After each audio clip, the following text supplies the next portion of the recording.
Здраво и добро дојдовте во третата епизода од емисијата Заедно. Овој пат ќе разговараме за една нова и поразлична тема, која што се надевам дека ќе ве расположи и освежи во текот на овој летен период. Ќе разговараме повторно за заедништвото и за чувството на припадност, но од една друга перспектива. Конкретно ќе ја опфатиме перспективата на одржливост, перспективата на одржлива мода особено и како одржливоста, одржливата мода и креативното реискористување и реупотребување на ресурсите кои што веќе ги поседуваме може да влијае позитивно на чувството на припадност, на создавањето конекции меѓу единките во заедницата, но и на заедничко создавање на нешто што е поголемо од нас како индивидуи, на создавање на една поодржлива и похумана иднина за сите нас. За таа цел, денес ќе разговараме со моето омилено сестринско дуо, Анастасија и Ивана, кои што всушност се попознати веќе во последнава година и пол-две, како лицата на Сдруженијето Комбо. Што е Комбо за сите вие кои што се уште не знаете, ќе разглобиме малку подоцна во текот на емисијата, но она што треба да го знаете е дека Комбо е организација која што промовира едни нови начини на граѓанско здружување и нови начини на делување во локалната заедница.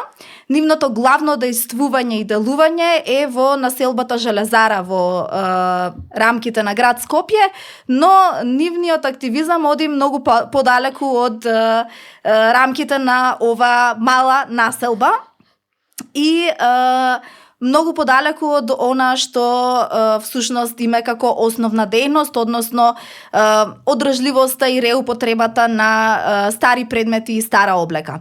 Ќе разговараме и за тоа како овој тип на активизам и заедништво влијае и врз нашето ментално здравје, но и менталното здравје во заедницата кое нели ја афектира целата заедница, а не само единките како поединци. Здраво Ивана, здраво Анастасија и фала ви што сте тука денес да разговараме на едни многу позитивни и многу важни теми, не за нас како индивидуи само, туку и за целата заедница, но и за нашата иднина како човештво. Фала ти, Елена, што ме покани. Би сакала секоја емисија, секоја епизода вака се обидуваме да ја започнеме. Би сакала, особено затоа што сте сестри, ќе биде доста интересно да чуеме од вас кои се Анастасија и Ивана како деца, како вие пораснавте и како можеби вашиот процес на развој како деца, како тинејџерки го формираше на некој начин ова што денес вие еден вид мисија животна.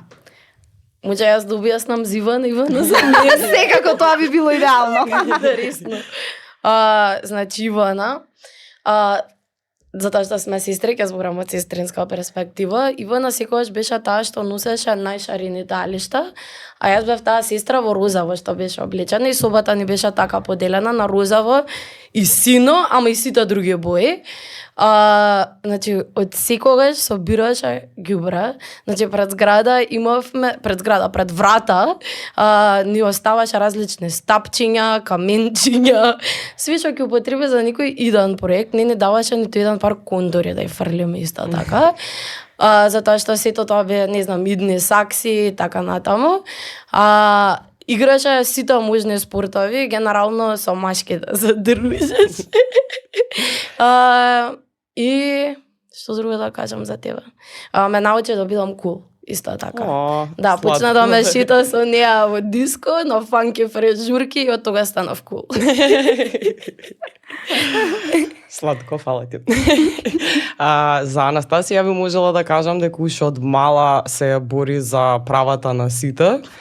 Најгласна е стварно за тие што немаат глас, уште од многу мали нозе се има спротиставувано на возрастни мажи и се гледаше во очите дека нема страф дека го прави тоа. покрај тоа Анастасија од секад па била човекот што одржала структура, као она секогаш ќе се дотераше со тоа што ја одговара, нели што си одговара едно со друго, за разлика од некој друг во нашата фамилија. И можам да кажам дека и големо влијание за нас имала нашата мајка. Нашата мајка која уште од мали нозе не носела на протести, ни покажувала како треба, како не треба. За разлика од моите соученици, да кажам, она беше една од ретките мајки што не пушти да патуваме ни светот преку Erasmus Plus програмите уште од 14 години. Така да кои сме, што сме, верувам дека си должиме и меѓу себе, ама и на нашите родители кои не израснале вака како што ни израснале. Да, и личната школа ја добевме од татко ми. Да. Многу битно да се каже, затоа што искрено и многу битно за преживување детето. Ова Македонија. Одлична комбинација.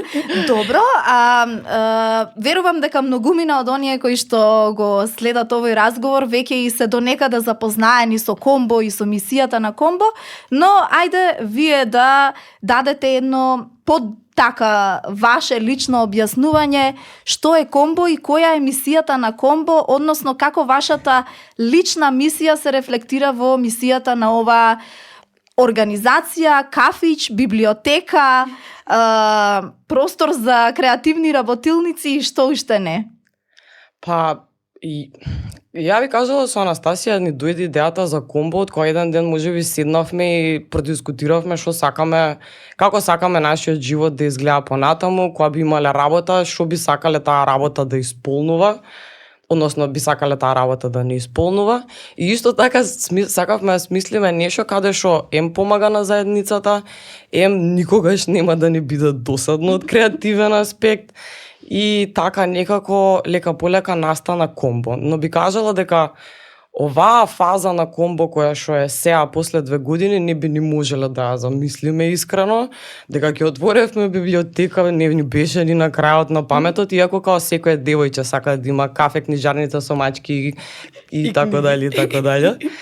Така да, Комбо е само едно место каде што и дозволува на заедницата да се собере, заедно да креира, да сподели вештини, да сподели и муабет, и познанства, и е место кое што константно се развива според проблемите што доаѓаат, бидејќи Комбо често и се приклучува на протести и поддржуваме различни каузи и сега да не набројувам.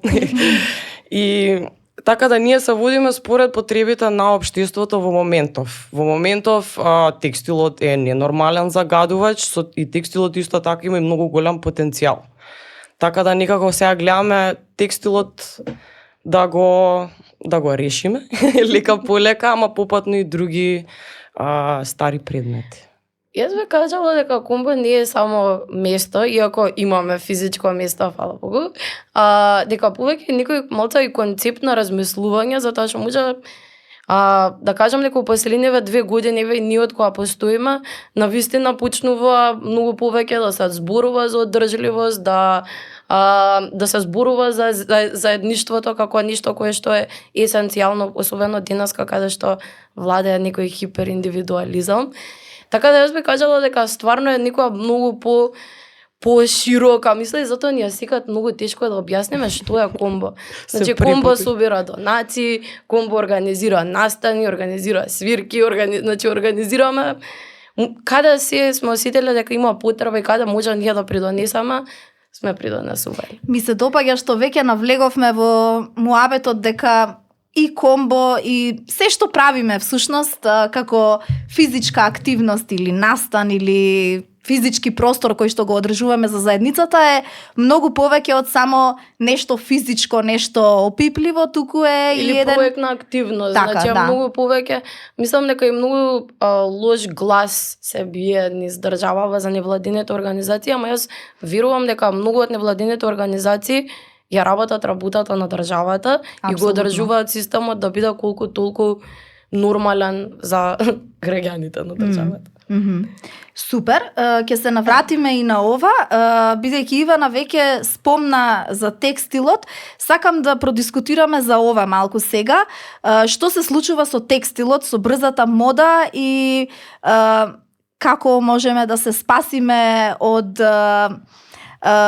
тие штетни трендови кои што постојат во однос на брзата мода и што ти, патем Ивана е модна дизајнерка, не спомнавме на старт, но е сега да спомнеме, како модна дизајнерка, што е она што е твоја лична мисија, што сакаш да и можеш да го направиш за да ја митигираш и намалиш негативната последица од брзата мода? Ја би кажала, имам верување вака уште можам да кажам уште средно, дека има доволно произведена облека на планетава за да не покрие наредните неколку генерации. И најдоброто решение за брзата мода што ние граѓаните можеме да го превземеме е само едноставно да не одиме во молови, во Zara, H&M да си купиме нешто на брзинка што е 200-300 денари, бидејќи на крајот тие сите работи побрзо се распаѓаат, полесно се распаѓаат, краток им е векот на траење и ти мислиш дека си заштедил зашто си дал 200 денари, ама за месец дена пак ќе треба да даеш 200 денари и се понатаму и понатаму. Во старата облека квалитетот можам да кажам не е ни споредлив во однос на денешната. Имаме ние парчиња што доаѓаат во комбо, значи што ни кажуваат приказни што им траат по 30-40 години и ние многу и се приврзуваме со сите парчиња облека што доаѓаат во нашиот локал. И тоа што можам да кажам еве сега за по-новите генерации, ама можам да кажам исто така и за постарите е дека веќе се менува тој менталитет. Не секој сака да изгледа веќе како другиот, нели сите се Zara штампани, H&M штампани. И се бара веќе некоја уникатност, така да мојот поглед кон ситуацијата за брзата мода е дека веќе го губи трендот помеѓу луѓето. И веќе луѓето сваќаат како стојат работите, дека не ти се исплати некогаш на брзинка доиш да си завршиш работа. И тоа би покрај тоа исто така да видиме на кои други начини све може да се искористи старата облека. Еве гледаме ние многу пракси во светот, сега од стар текстил се прават цигли за градење куки, мислам, тоа е се прават и полнежи за играчки, полнежи за перници, така да веќе доаѓаат и некои нови решенија за текстилот, но пак можам да кажам дека уште е голем проблем во нашата држава. А кои се негативните последици од брзата мода и од прекумерното производство на текстил, од кој што поголемата количина нема ни да се продаде всушност на крај? Прво самото производство на таа нова облека се троши многу вода. Значи за една маечка треба 25 литри вода за да можеш да ја произведеш. Исто така боите кои што се користат се многу токсични и со секоја наше перење тие бои, тие микрофибери влагаат во нашата вода и одат во океаните, во реките, каде додат. Така да многу негативности има, вака можам да кажам. Спомнам и депониите, дека депониите се приполни со облека, мислам најголем материјал кој што може да се најде на депониите се е облеката и Да, исто така интересно е дека спомна дека сите тие микрочестички кои што не ги гледаме и микропластика од облеката влегуваат во водата, но влегуваат и во нашиот организам. Сега да кажам, извинете, да се надуврзам, титанусија. Дека титанусија користи стар текстил за да произведува енергијата за да не загадува. Но при самото горење на тој текстил се испуштаат, нели, сите работи кои што се испуштаат во воздухот, кои што еве ние сега гледаме дека има последици. И ја моментално сум кашлам и многу луѓе кои што знам кашлаат и тоа не е случајно, не е некој вирус што само сите нафати, туку ова се последици од долгогодишно загадување, од горење на текстил. И исто така можам да кажам, еве пошто ја имам дома сушара, што имам приметено дека усвари ти кога ги сушиш во сушара, а лиштата они многу побрзо ги испуштаат тие мали влакненца, микрофибери.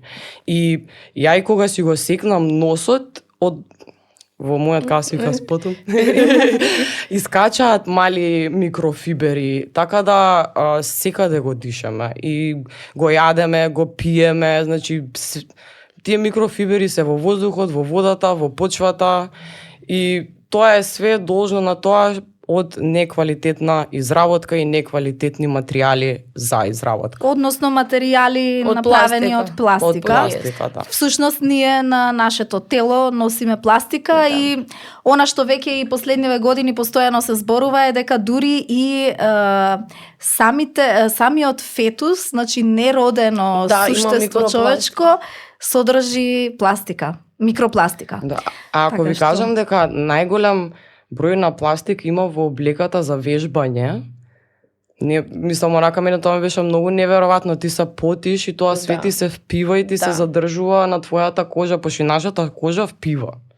Впива све што ставаме на нејза. И цели индустрии, мислам, ќе си речеш, ефтин облека, ама не, и Nike, Adidas, сите користат полиестер во нивните облеки за вежбање. Да, да, мислам, ова е навистина шокантно кога ќе го слушнеме, но не сум сигурна дали се уште доволно ја сваќаме доволно сериозноста на овој проблем.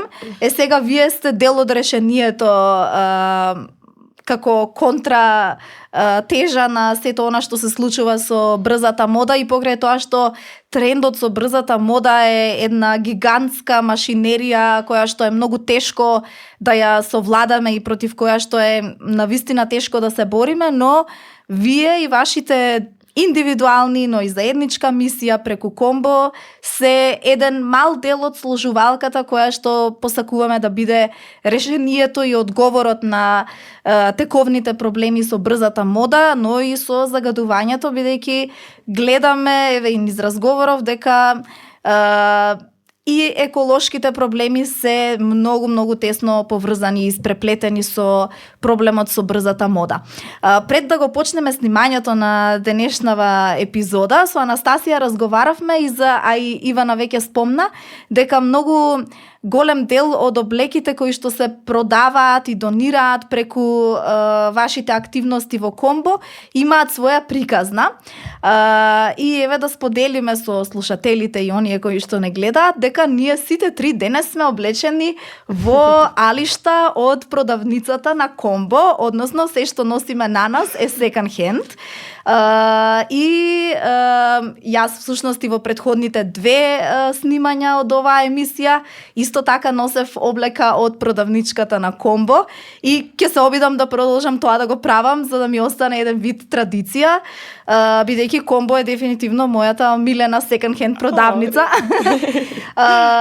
Но она што сакам сега да го раскаже Анастасија е приказната за ова палтенце блузиче што го носи, бидејќи веќе дел од приказната слушнав и звучеше навистина интересно и мислам дека сите треба да ја слушнат оваа приказна. Ова палтенце е од една госпоѓа Милеца, која што заедно со нејзиниот супруг дојдоа еден ден во Комбо и не рекоа не имаме многу работи да ви дадеме. И уште следниот ден, значи си имаа построено со вреките пред врата, многу интересни работи, не знам, биста од Тито, ни донеса да толкава слика од Тито исто така, но меѓу работите имаше некои работи кои што ствари незината мајка ги направила за неа. И ова беше едно од палтенцата. Многу интересно палтенцево затоа што е старо повеќе од 50 години и е направено од старото кебенце на госпоја Милеца.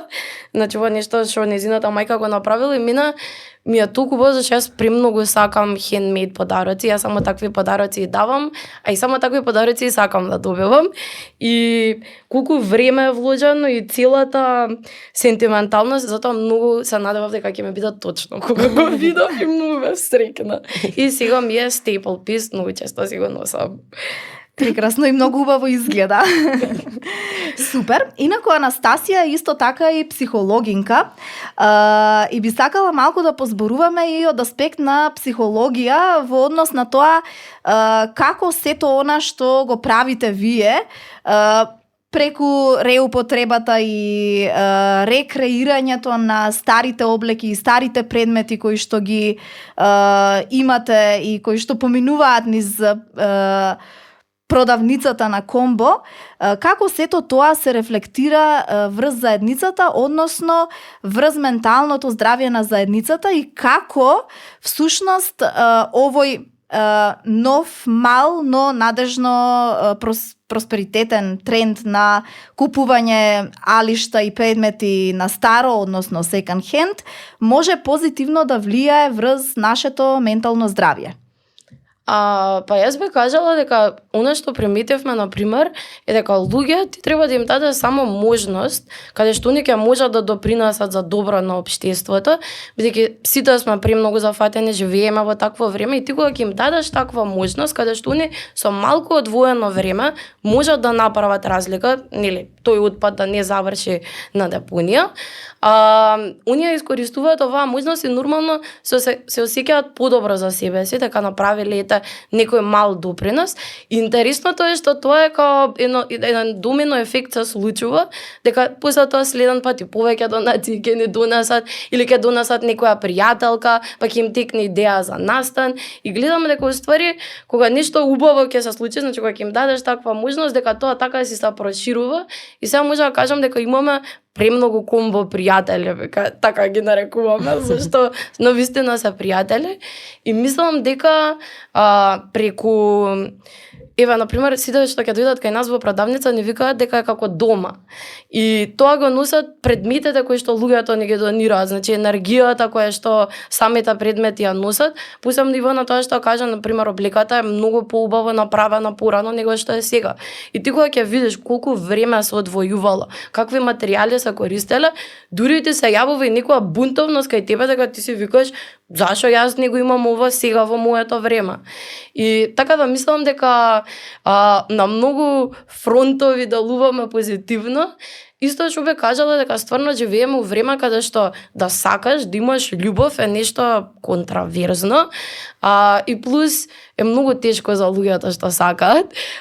Затоа што овој свет е така некако си цута на омраза и мислам дека така, кога сите заедно се собираме во комбо, дека си даваме надеж дека има и други луѓе како нас што сакаат.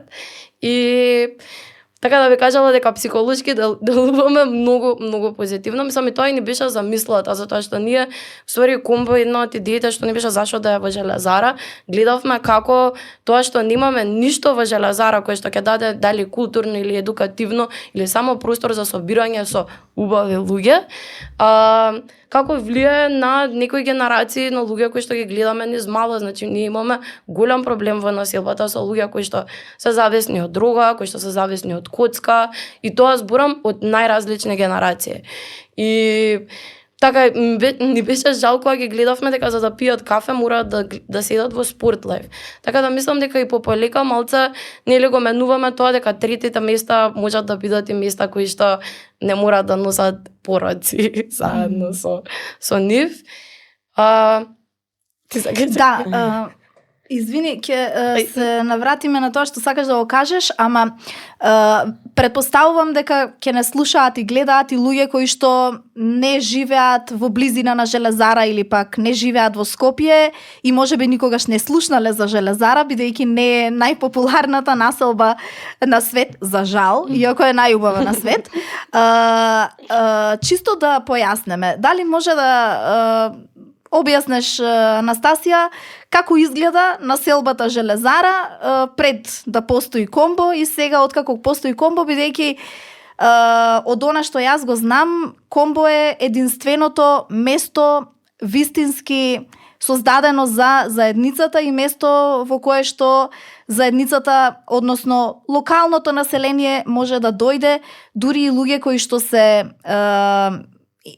излегле од дома сами, нели, не се со друштво, доаѓаат да се напијат кафе, но при тоа и запознаваат луѓе и се здружуваат, си прават конекции и на некој начин тоа и влијае позитивно и на нивното ментално здравје, односно е некаква контратежа на трендот со саменоста и со депресијата со која што веќе има истражувања и податоци дека се соочуваме како општество. Но како изгледа Железара? Значи, пред ние да отвориме нормално сиво, не се зедам, ние имаме прекрасна шума и тоа е Може не требаше да го кажам, затоа што тоа не е као скриено богатство. И секогаш, значи, се што се случувало културно некако било и насочено таму, не знам, некои акции, да. Но мислам, кажав тоа дека стварно многу луѓе кои што ги знаеме од Железара имаат развиено проблем со коцкање од многу мали, затоа што во зима нема каде да седиш, освен во казино, да. Кладилница. И бе кажала дека пред ние дека не се случувале многу културни настани, освен Комшилук, кој што започна пред 3 години. Ние сме многу среќни дека имаме таков фестивал кај нас. Мислам дека некако ние кога одиме во центар, викаме одиме во град, иако ние сме дел од градот, и од секогаш сме биле малце изолирани и со автобуси. И вака кога ќе кажеш на луѓе од центар дека си од Железара, дури да доживуваат како да доаѓаш од некое село што секако не е никаков проблем, но одма гледаш дека си некако стигматизиран затоа што има некои стереотипи кои што владаат за населбата, како што кажав. Значи, ние имаме многу проблеми со присметки помеѓу различни групи кои што се случуваат во шумата, значи малце и небезбедно. И ево што може да кажам за просторот каде што е Комбо.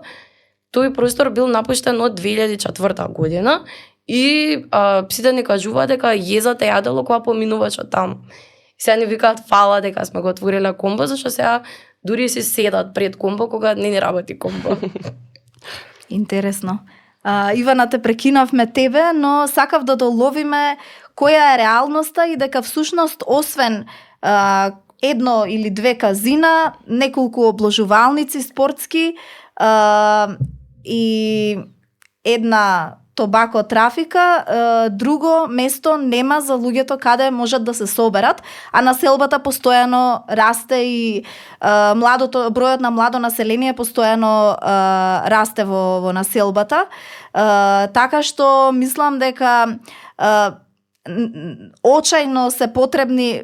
Мислам, Железара е само еден пример на таква населба, низ државата има сигурно места, населби, села, мали градчиња кои што се во уште полоша состојба можеби од Железара, но еве Железара ќе ја земеме како пример на место каде што единствените места за социализација се места кои што стимулираат населението да се наклони кон пороци, нели? Обложувалници, казина и места за пиење алкохол. Мисија евентуално е да поддржуваме млади луѓе да можат во сите овие средини самите исто како ние што имаме направено да си започнат. Затоа кажав дека Комбо не е само место, туку е концепт кој што ние сакаме да продолжиме да го шириме, затоа што мислиме дека секој заслужува да има такво место кај што ќе може да дојде, да креира и многу поважно да се дружи.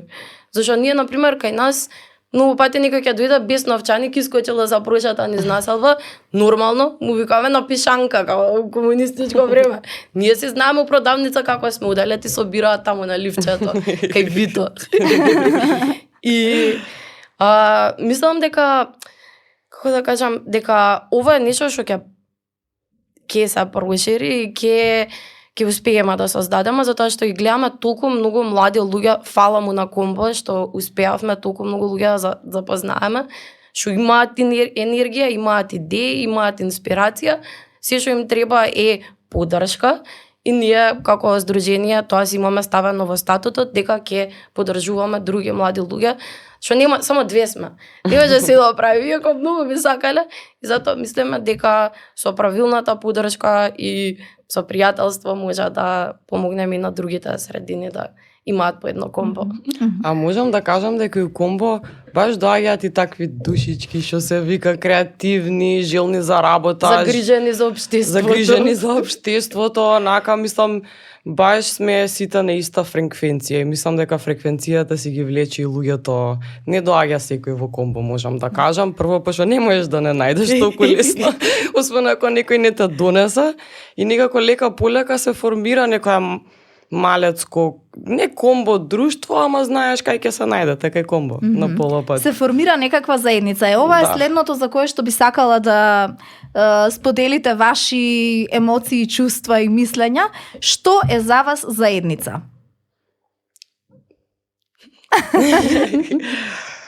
За мене заедница, еве, што можам да кажам, пошто преска и го почнавме моабетот која била Ивана како мала и која е сега, ја кога бев како помала бев многу срамежлива и чисто и ради тој факт мислев дека сум индивидуалец, дека све сакам сама да правам овона.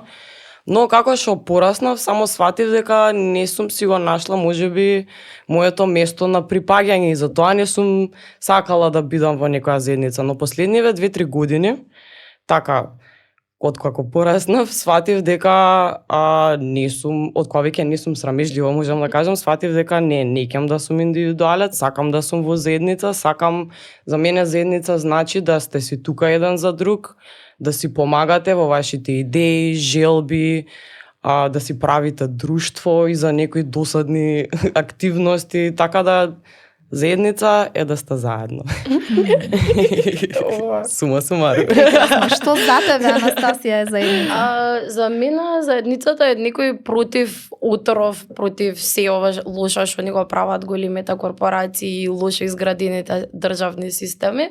И мислам дека е уствари единственото решение на со кое што би можеле да се спротивставиме на истите, затоа што многу ми е криво кога ќе видам и во помале заедници дека и таму има поделби, па уште поделби. И тоа се е намерно направено.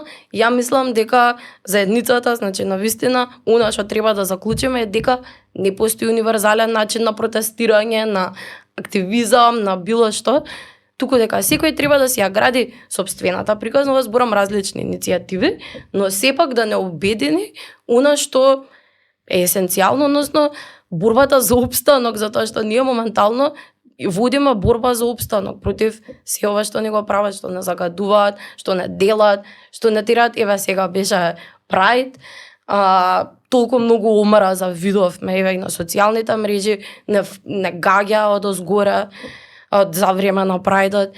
И мислам дека заедницата е она кое што, зашто одма кога некој ме погоди, одма се собраа повеќе луѓе за да проверат дали сум окей или не. И мислам дека заедницата е тоа што ќе го спаси светот. Прекрасно, преубаво кажано. И следно за што би сакала да слушнеме ваши емоции, размислувања, што е она што го гради чувството на припадност според вашите досегашни искуства, индивидуални, но и преку комбоеве? Што е она што создава чувство на припадност? Анастасија, особено како психолог, можеби и постручно мислење да споделиш. Мислам дека и тоа што ќе се препознаеш, Ивана кога што кажа, луѓе со слични вредности доаѓаат и тоа кога ќе се препознаеш во некој друг, нормално дека одма ти буди чувство на припадност на местото.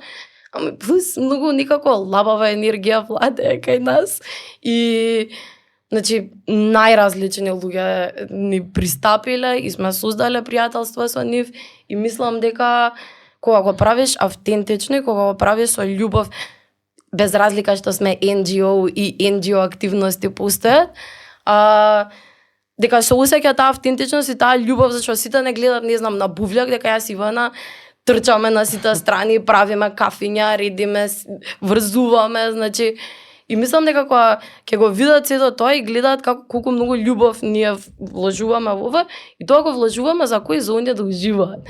Мислам дека тогаш се осеќаат, нели, можеби до некаде привилегирано и дека ете се добиле собствено местенце. Мислам дека исто така и борбата за заедничка цел. Као без разлика дали е уврска со околината, туку или против системот или што и да е, кога имате некоја заедничка цел, тоа некако ти дава и чувство на припадност. Знам, не сум сама во борбата против загадениот воздух, има и некој друг што му е гајле.